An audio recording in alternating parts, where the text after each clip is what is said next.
नमस्कार, मैं चुंगान। दिन भर की खबरों में सबसे पहले डालते हैं नजर आज के मुख्य समाचारों पर।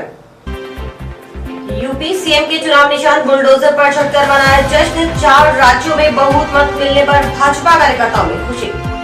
हाथों में झाड़ू पकड़ ढोल नगाड़ों के साथ बाजार में घूमकर मनाया जश्न। पंजाब में आम आदमी पार्टी का प्रचंड बहुमत मिलने से कार्यकर्ताओं में खुशी का माहौल। राहगीरों को बांटी मिठाई। घर घर जाकर वाहनों पर वेरिफिकेशन कर रहे बीट कांस्टेबल। उच्च अधिकारियों के निर्देशों के बाद पुलिस कर रही जांच पड़ताल। राष्ट्रीय प्रदेश में जिला स्तर पर सम्मानित आंगनबाड़ी कार्यकर्ता का सम्मान। ग्राम पंचायत की महिला फ्रंटलाइन वर्कर्स के साथ उत्कृष्ट कार्य करने वाली महिला मेटों को भी किया सम्मानित। अब खबरें विस्तार से। उत्तर प्रदेश, उत्तराखंड, गोवा और मणिपुर में हुए विधानसभा चुनाव के गुरुवार को आए परिणामों में भारतीय जनता पार्टी को बहुमत मिलने से क्षेत्र के पार्टी कार्यकर्ताओं में उत्साह का माहौल है। मतगणना शुरू होने के बाद जैसे ही इन चारों राज्यों में भाजपा के पक्ष में रुझान आने शुरू हुए, वैसे ही कार्यकर्ताओं ने जश्न मनाना शुरू कर दिया। जिला मुख्यालय पर भाजपा कार्यकर्ताओं ने पूर्व मंत्री डॉक्टर रामप्रताप के निवास के बाहर एक दूसरे को गुलाल लगाकर मिठाई खिलाकर खुशी का इजहार किया।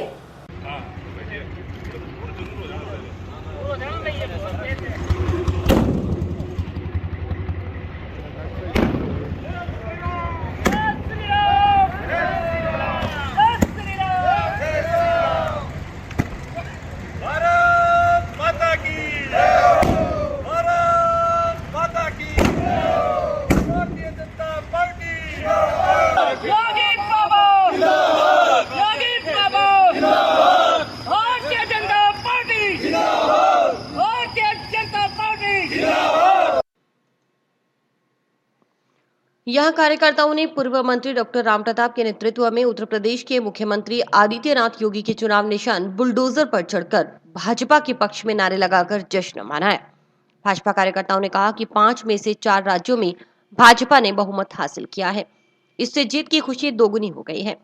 भाजपा कार्यकर्ताओं ने मुंह मीठा करवाकर पटाखे फोड़कर रंग गुलाल में 4 राज्यों में बीजेपी की सरकार बनने की खुशी में होली भी मनाई। इस मौके पर भाजपा नेता अमित साहू ने कहा कि 5 राज्यों में हुए विधानसभा चुनावों के गुरुवार को आए परिणाम में भाजपा को 4 राज्यों में बहुत मिला है। पंजाब में भी भाजपा की अच्छी शुरुआत हुई। कांग्रेस मुक्त भारत करने के लिए भाजपा पर लोगों ने विश्वास किया है। एक तरफा मतदान भाजपा के पक्ष में किया गया। कांग्रेस की जनता ने पूरी तरह से नकार दिया है। आने वाले समय में भी लोग भाजपा को ही जिताएंगे। अभी पूरा देश प्रधानमंत्री नरेंद्र मोदी को पसंद कर रहा है। उनके पक्ष में लहर है। पूरी उम्मीद थी कि भाजपा इन चुनावों में अच्छा प्रदर्शन करेगी। जनता ने एक बार फिर योगी आदित्यनाथ, प्रधानमंत्री नरेंद्र मोदी के कुशल नेतृत्व पर भरोसा जताया।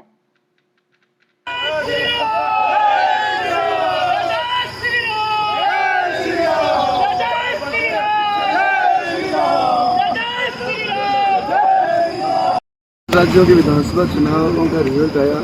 भारतीय जनता पार्टी का जो प्रचंड बहुमत 4 स्टेट्स में आया है और पंजाब में जो भारतीय जनता पार्टी ने अच्छी शुरुआत की, साथ ही साथ यूपी में भारतीय जनता पार्टी का प्रचंड बहुमत आया। इसके लिए मैं सभी भारतीय जनता पार्टी के कार्यकर्ताओं को बधाई देता हूँ।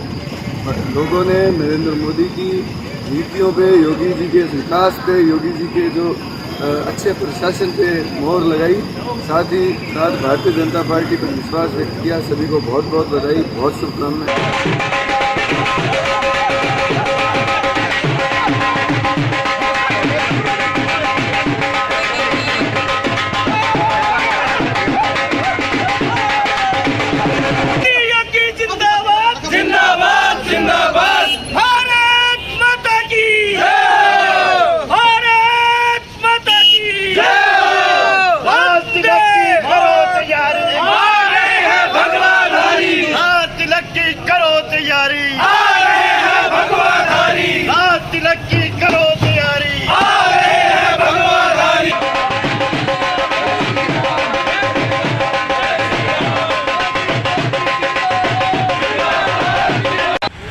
आज जो 5 राज्यों में चुनाव, इसमें से 4 राज्यों में भारतीय जनता पार्टी भारी प्रचंड बहुमत के साथ और दोबारा सत्ता हासिल प्राप्त कर रही है। इसका सारा श्रेय मैं आदरणीय प्रधानमंत्री जी, जो विश्व के सबसे लोकप्रिय नेता और उनके नेतृत्व में हम सब ने ये विजय हासिल की है। तो इसके लिए मैं प्रत्येक कार्यकर्ता को बधाई एवं शुभकामनाएं देता हूं। और जो ये सफलता है, ये राष्ट्रवाद और विकास जो मोदी जी के नेतृत्व में निरंतर देश कर रहा है, उसी की ये सफलता है। प्रत्येक कार्यकर्ता की मेहनत की सफलता है। तो इस प्रकार जो विपक्षी दल लगातार देश के मुद्दों को अनदेखा करके, जो मोदी जी देश के लिए अच्छा कर रहे हैं उसको अनदेखा करके, उसकी सजा जनता ने उनको दी है। पंजाब में आम आदमी पार्टी को पहली बार प्रचंड बहुमत मिलने से क्षेत्र की आम आदमी पार्टी के कार्यकर्ताओं में खुशी की लहर दौड़ गई। इस खुशी में कार्यकर्ताओं ने गुलाल लगाकर होली मनाई। शहर में राहगीरोों को रोक रोक कर मिठाइयां खिलाई गई। जिला मुख्यालय पर जंक्शन बाजार में आम आदमी पार्टी कार्यकर्ताओं ने जिला संयोजक सुरेंद्र बेनीवाल के नेतृत्व में हाथों में झाड़ू पकड़कर ढोल नगाड़ों के साथ घूमकर पंजाब में जीत मिलने की खुशी में जश्न मना है।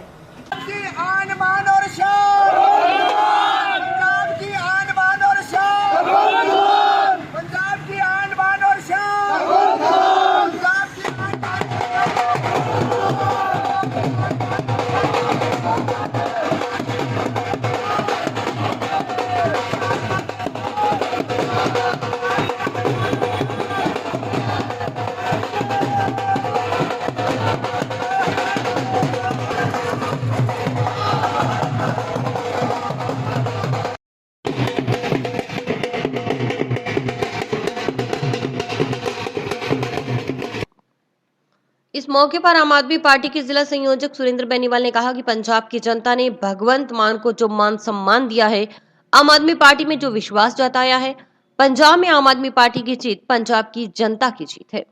ये जीत पंजाब के आम आदमी की जीत है, जो आज से पहले कहीं नहीं हुआ। वह पंजाब के लोगों ने कर एक नया इतिहास रचा है। जहां भी झाड़ू चलती है वहां सफाई हो जाती है। वही काम आम आदमी पार्टी का है। आम आदमी पार्टी जहां भी जाती है वहां की अन्य पार्टियों का पूरी तरह से सुपड़ा साफ कर देती है। पहले दिल्ली में, अब पंजाब और अगली बार राजस्थान की है। सबसे पहले आम आदमी पार्टी की ओर से राजस्थान के लोगों के लिए लड़ी जा रही लड़ाई को अंजाम तक पहुंचाया जाएगा।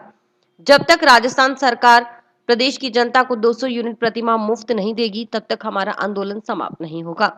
दूसरी लड़ाई हनुमानगढ़ से लेकर सरदार शहर क्षेत्र के लोगों के लिए रेल की सुविधा को लेकर लड़ी जा रही है।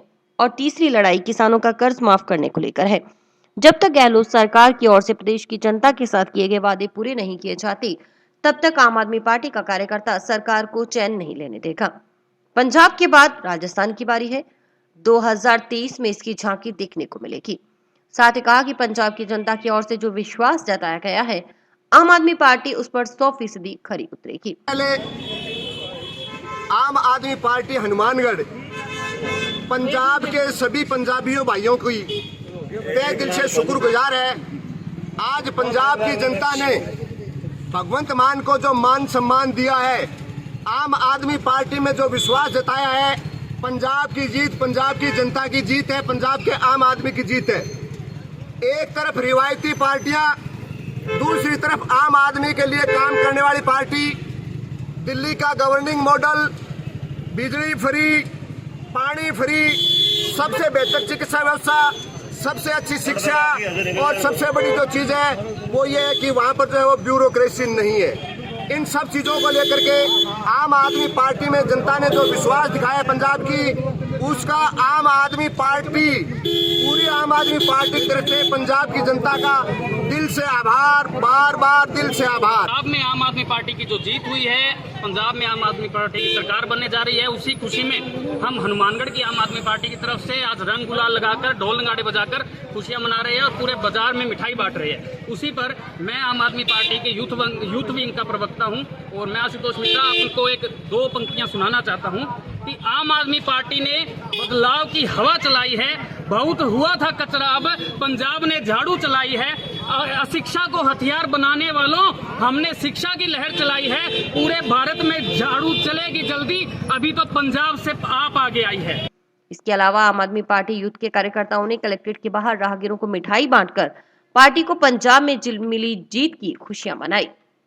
आम आदमी पार्टी यूथ सदस्य जो हमारी पंजाब में अब पूर्ण बहुमत से सरकार आ रही है, उसके लिए हम सभी पंजाब के जनता को बधाई देते हैं। और हनुमानगढ़ में आम आदमी पार्टी यूथ की ओर से ये प्रोग्राम किया गया है, खुशियाँ मना रहे हैं और इतनी खुशियाँ हैं जिसका कोई अंदाजा भी नहीं।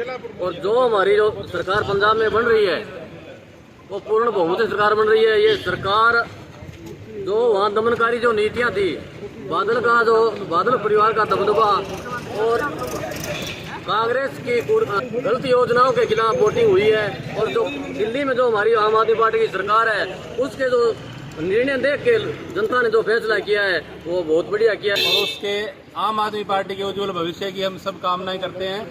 जिला आम आदमी पार्टी कमेटी की ओर से भाई राजवीर माली जिला यूथ अध्यक्ष के माध्यम से सभी जिला वासियों को बहुत बहुत बधाइयाँ। ग्राम पंचायत अमरपुरा खेड़ी के राजीव गांधी सेवा केंद्र में गुरुवार को अंतर्राष्ट्रीय महिला दिवस के उपलक्ष्य में सम्मान समारोह आयोजित किया गया। इस मौके पर आयोजित कार्यक्रम में मुख्य अतिथि महिला बाल विकास विभाग के उप निदेशक प्रवेश सोलंकी और महिला एवं बाल विकास परियोजना अधिकारी सुनीता शर्मा थी। अध्यक्षता ग्राम पंचायत सरपंच रोहित कुमार स्वामी ने की। समारोह के दौरान अतिथियों की ओर से अंतर्राष्ट्रीय महिला दिवस पर जिला मुख्यालय पर महिला एवं बाल विकास विभाग निदेशालय समेकित सेवाओं की ओर से आयोजित जिला स्तरीय समारोह में माता यशोदा पुरस्कार से सम्मानित आंगनबाड़ी पाठशाला अमरपुरा थेड़ी बी की कार्यकर्ता रानी जिनागल को सम्मानित किया गया। साथ ही ग्राम पंचायत की महिला फ्रंटलाइन वर्कर्स के साथ उत्कृष्ट कार्य करने वाली महिला मेटों को सम्मानित किया गया। कार्यक्रम को संबोधित करते हुए मुख्य अतिथि उप निदेशक प्रवेश कुमार सोलंकी ने कहा कि आंगनबाड़ी पाठशाला अमरपुरा थेड़ी बी की कार्यकर्ता रानी जिनागल ने न सिर्फ जिला स्तर पर बल्कि जयपुर में आयोजित राज्य स्तरीय कार्यक्रम में नारी गौरव पुरस्कार व दिल्ली में आयोजित राष्ट्रीय स्तर के कार्यक्रम में नारी रत्न अवार्ड प्राप्त कर गांव ही नहीं पूरे जिले का मान बढ़ाया है। साथ ही आशा जताई कि वे इसी तरह आगे भी उत्कृष्ट सेवाएं देती रहेंगी। उप निदेशक प्रवेश कुमार सोलंकी ने सरकार की ओर से चलाई जा रही योजनाओं की जानकारी देते हुए बताया कि प्रधानमंत्री मातृ वंदना योजना में हनुमानगढ़ जिला प्रथम रहा है।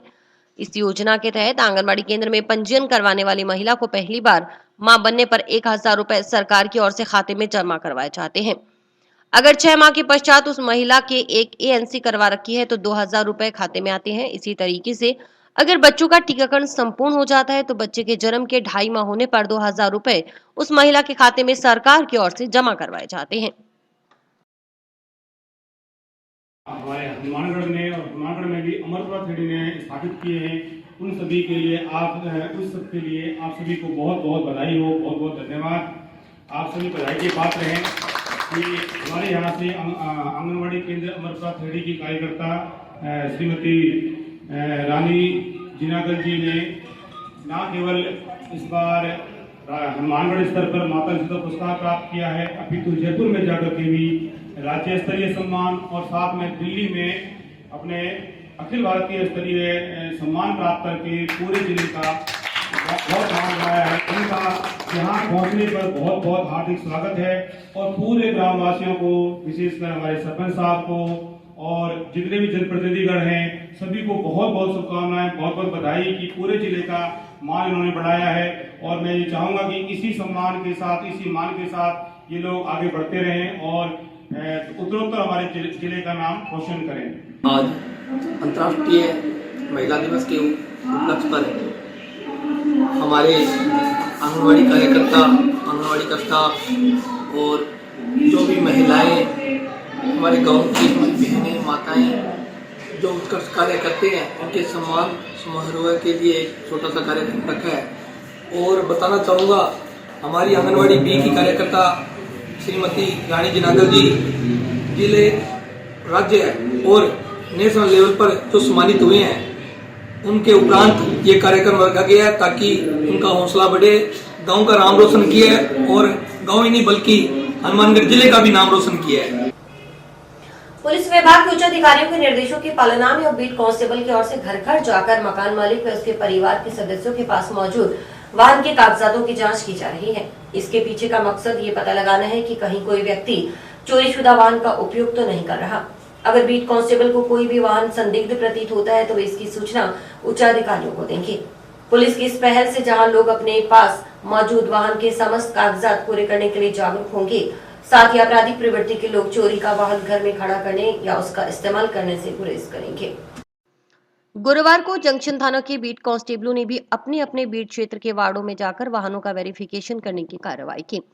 सीओ सिटी प्रशांत कौशिक ने बताया कि पुलिस मुख्यालय की ओर से अभियान चलाया गया है कि प्रत्येक थाना क्षेत्र में बीट कांस्टेबल अपनी बीट में घर घर जाकर घर के सदस्यों के नाम पते दर्ज करें, वाहनों का वेरिफिकेशन किया जाए। अगर किसी अन्य राज्य का है वाहन तो उसके नंबर नहीं है तो नंबर क्यों नहीं लिए गए या आरसी क्यों नहीं बनवाई गई, इस बारे में पता किया जाए। अगर कोई वाहन संदिग्ध लगता है तो उसकी रिपोर्ट उच्च अधिकारियों को दी जाए। उन्होंने बताया कि इसके पीछे का मकसद यह है कि लोग चोरी के वाहन खरीद लेते हैं और उनका इस्तेमाल करते हैं। इसी के तहत वेरिफिकेशन किया जा रहा है। इससे ये पता चल पाएगा कि वाहन किसके नाम से है, आरसी है भी या नहीं, क्योंकि आमतौर पर पुलिस की ओर से जब वाहनों को सड़क पर रोककर चालक से आरसी व अन्य दस्तावेजों के बारे में पूछा जाता है तो वे कहते हैं कि गाड़ी के कागजात घर पर हैं। अब घर घर जाकर वाहनों की आरसी आदि की जांच की जा रही है। आरसी व मोटरसाइकिल के नंबरों का मिलान कर ऑनलाइन चेक किया जाएगा। सीओ सिटी कौशिक के अनुसार इससे बीट कांस्टेबल को अपने बीट क्षेत्र की संपूर्ण जानकारी हो सकेगी। और पुलिस मुख्यालय की तरफ से अभियान चलाया गया है कि प्रत्येक थाना क्षेत्र में बीट कांस्टेबल जो है अपने बीट के अंदर जो व्हीकल्स हैं, 2 व्हीलर्स, 4 व्हीलर्स, 3 व्हीलर, उनका पंजीकरण और उनका डिटेल नोट करेंगे। उसमें कोई संदिग्ध व्हीकल पाया जाता है, कोई चोरी का व्हीकल पाया जाता है, कोई इस तरह का बिना मालिकाना हक के पाया जाता है, कोई व्हीकल पाया जाता है तो उसकी वेरिफिकेशन करेंगे और उसकी जांच करके आगे रिपोर्ट पेश करेंगे। इसमें मेरी आपके चैनल के माध्यम से आम जनता से अपील है कि जो व्हीकल वेरिफिकेशन का हमारा पुलिस मुख्यालय का प्रोग्राम है उसमें ज्यादा से ज्यादा सहयोग करें। रात्रि को घर में घुसकर हमला व हवाई फायर करने के संबंध में टाउन थाना में करीब 1 माह पहले दर्ज हुए मामले में कार्रवाई करते हुए पुलिस ने गुरुवार को 2 जनों को गिरफ्तार किया है। पूछताछ के बाद दोनों आरोपियों को न्यायालय में पेश किया गया। मामले की जांच कर रहे डीएसपी प्रशांत कौशिक ने बताया कि टाउन में चाचान फैक्ट्री के पास रहने वाले बबलू धानक के घर पर हमला करने व वाहनों को क्षतिग्रस्त करने के संबंध में टाउन पुलिस थाना में मामला दर्ज हुआ था। इस मामले में गुरुवार को कीर्तन वाल्मीकि और सुनील नायक को गिरफ्तार किया गया। नामजद व अन्य आरोपियों की संलिप्तता की पड़ताल की जा रही है।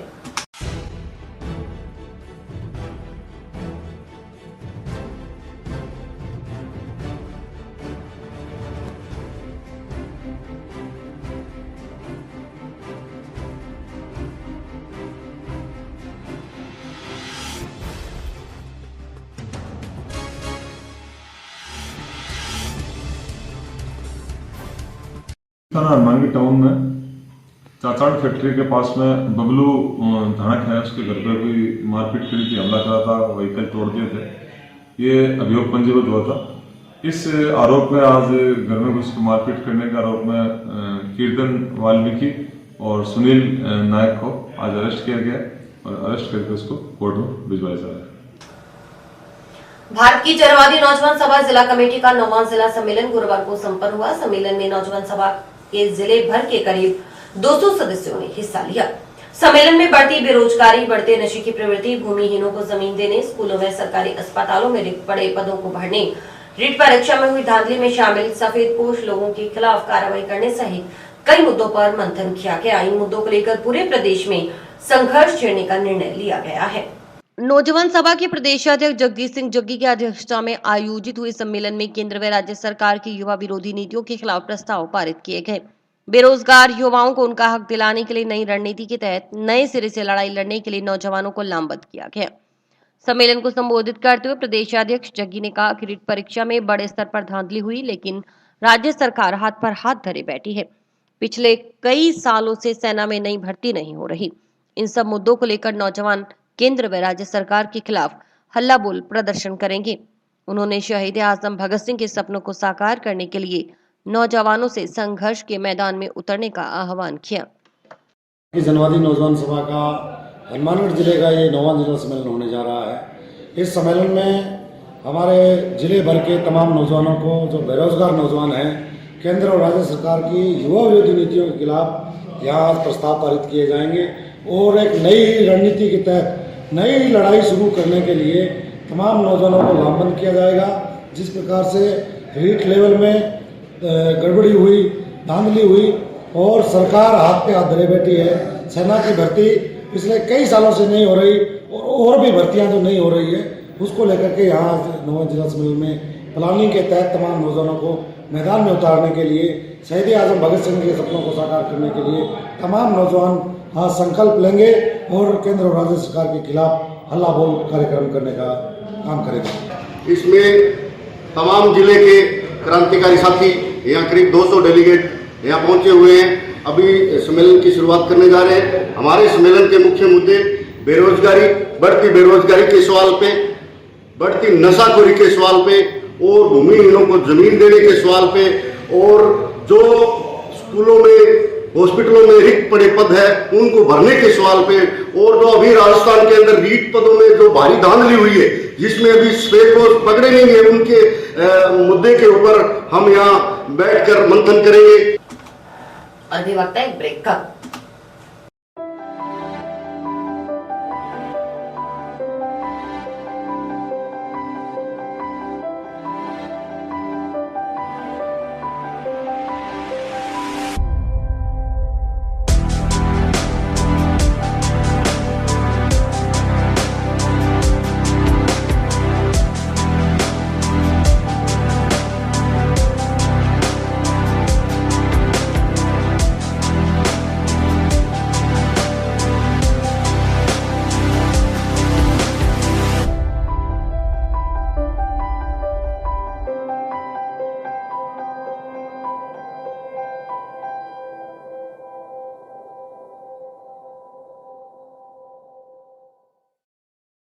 टाउन में जंक्शन रोड स्थित श्री पीरखाना का 25वां सालाना दीवान गुरुवार को मनाया जा रहा है। श्री पीरखाना समिति की ओर से मनाए जा रहे सालाना दीवान के तहत गुरुवार को सुबह 9 बजे प्राण प्रतिष्ठा के साथ बाबा हरबंसलाल की मूर्ति स्थापना की गई। सुबह 11 बजे रोजों का स्नान कराने के बाद चद्दर चढ़ाई गई। इसके बाद लंगर लगाया गया। रात्रि को सालाना दीवान सजेगा। श्री पीरखाना समिति के कोषाध्यक्ष भगवान दास ने बताया कि रात्रि को आयोजित होने वाले 25वें सालाना दीवान में मुख्य आकर्षण का केंद्र बाबा का भव्य दरबार, लाइटिंग और फूलों से सजावट होगी। कार्यक्रम में बंटे शर्मा एंड पार्टी मंडी डबवाली की ओर से भजनों का गुणगान किया जाएगा। भंडारा भी लगाया जाएगा। भंडारे में 15 से 20 हजार श्रद्धालुओं के लिए लंगर की व्यवस्था की गई है। उन्होंने बताया कि श्री पीरखाना में जो भी श्रद्धालु मन्नत मांगता है उसकी वह मन्नत पूरी होती है। श्री पीरखाना में मलेरकोटला वाले पीर, लाला वाले पीर की दरगाह है और माता मसानी का मंदिर भी बना हुआ है। आज टाउन पीरखाने का 25वां सालाना दान बड़ी धूमधाम से मनाया जा रहा है। आज सुबह बाबा जी की मूर्ति स्थापना बड़ी ही प्राण प्रतिष्ठा से कराई गई है और रोजे की चादरा भी पूरी संगत के साथ रोजों पर डाली गई है। सभी भक्तों ने बाबा से मन्नत मांगी है, सभी की मनोकामना पूर्ण हो। और ये सालाना दीवान शाम को 7 बजे सजेगा और इसमें 15 से 20 हजार यात्री के लंगर की व्यवस्था की गई है और बार बार से दूर दूर से यात्री आएंगे और बाबा जी का गुणगान करेंगे और संगत भी बहुत इकट्ठे होने की उम्मीद है। कार्य दिलवाने की मांग को लेकर क्षेत्र के बेरोजगार युवाओं ने गुरुवार को कलेक्टर के नाम एडीएम प्रतिभा देवटिया को ज्ञापन सौंपा। ज्ञापन में बताया गया कि हनुमानगढ़ जिले में एक ड्रिलिंग कंपनी का कार्य चल रहा है। कंपनी की ओर से अन्य राज्यों की श्रमिक लाकर 8 घंटे की बजाय 12 घंटे कार्य करवाया जा रहा है, जबकि हनुमानगढ़ के बेरोजगार युवक दर दर की ठोकरें खा रहे हैं। उनके पास कोई कार्य नहीं। पूरी करो, हमारी मांगे पूरी करो। बेरोजगार लोगों को रोजगार दो, बेरोजगार लोगों को रोजगार दो, बेरोजगार लोगों को रोजगार दो। हमारी मांगे पूरी करो, हमारी मांगे नहीं आई हुई है बाहर से ड्रिलिंग कंपनी। तो यहाँ स्थानीय लोग है, बेरोजगार लोग हैं, जो गरीब लोग हैं, उनको रोजगार देने से वो मना कर रहे हैं और बाहर के जो लोग हैं उनको वो बुला रहे हैं काम के लिए। अपने बेरोजगारी हनुमानगढ़ में वैसे भी बहुत है और ये और बढ़ावा दे रही है बेरोजगारी को। तो हमने आज एडीएम साहब को ज्ञापन दिया है, एडीएम मैडम को ज्ञापन दिया है। अभी हमारी ये मांगे हैं, यहाँ के जो बेरोजगार लोग हैं उनको रोजगार दिलवाए और जो ये कंपनी है अगर ये कुछ गलत कर रही है तो इन पे कार्रवाई करवाए। जिला आबकारी अधिकारी ने बताया कि सरकार की नवीन आबकारी नीति के तहत जिन मदिरा लाइसेंस धारी दुकानदारों ने 21-22 में अपनी गारंटी की पूर्ति कर ली है, वे 189 दुकानदार हैं। इनमें से 94 ने आवेदन कर दिया है। कल आवेदन करने का अंतिम दिन है। 11 मार्च तक अपनी गारंटी पूर्ति कर आवेदन किया जा सकता है। इसके लिए सरकार ने जिस रेट पर दुकान चल रही है उसी पर छूट दी है। मदिरा लाइसेंसी दुकानों का ऑप्शन दिया गया है कि अगले 2 साल के लिए अपनी दुकान ले सकते हैं। इसके लिए विभाग के प्रयास जारी हैं। सभी लाइसेंस धारियों को 1-to-1 बातचीत कर उन्हें प्रेरित किया जा रहा है। जो 22-23 के लिए सरकार की नवीन आबकारी नीति है उसके तहत जिन्होंने 21-22 में अपनी गारंटी पूर्ति कर ली, जिन मदिरा लाइसेंस की दुकानदारों ने, वो ऐसी हमारे 100 निवासी है। इनमें से 94 ने हमारे यहाँ अब तक आवेदन कर दिए है। कल इनका अंतिम दिन है, 11 तारीख तक अपनी गारंटी पूर्ति करके वो आवेदन कर सकते हैं। और उसके लिए सरकार ने जिस रेट पर दुकान चल रही है उसी पर छूट दी है। उस पर जो आबकारी नीति के तहत बढ़ोतरी नियमानुसार जो है वो प्राप्त की जाएगी। और उनको एक ऑप्शन दिया है कि आप अगले 2 सालों के लिए अपनी दुकान ले सकते हैं। इसके लिए हमारे विभाग के प्रयास जारी हैं और हम लोग सभी लाइसेंसियों के संवाद में हैं, उनसे 1 to 1 बातचीत कर रहे हैं, उनको प्रेरित कर रहे हैं और वो खुद भी इस नई आबकारी पॉलिसी के प्रति काफ़ी उत्साहित हैं और वो आगे बढ़ चढ़ करके यानी अपनी दुकान को भविष्य में व्यापारिक हिसाब से चलाने के लिए आगे आ रहे हैं। टोटल दुकानें 360 हैं जी। बाकी दुकानों में 100 निवासी के अलावा हमारा 171 का जो आंकड़ा है उसमें काफ़ी दुकानों की गारंटियाँ टूटी हुई है। किसी की 2000, 5000, 10,000, लाख, 10 लाख, 20 लाख तक की गारंटियाँ कई दुकानों में तोड़ी है। उनके खिलाफ हमने नियमानुसार कार्रवाई कर रहे हैं। पिछले साल के मुकाबले पिछले साल 295 करोड़ का हमारा टारगेट था। इस साल अभी तक हमने 302 करोड़ आज तक हमने ले लिए और मार्च तक हमको उम्मीद है 370 करोड़ का आंकड़ा। और इसी के साथ समाचार समाप्त हुए। रोजाना देखते रहिए समाचार। नमस्कार।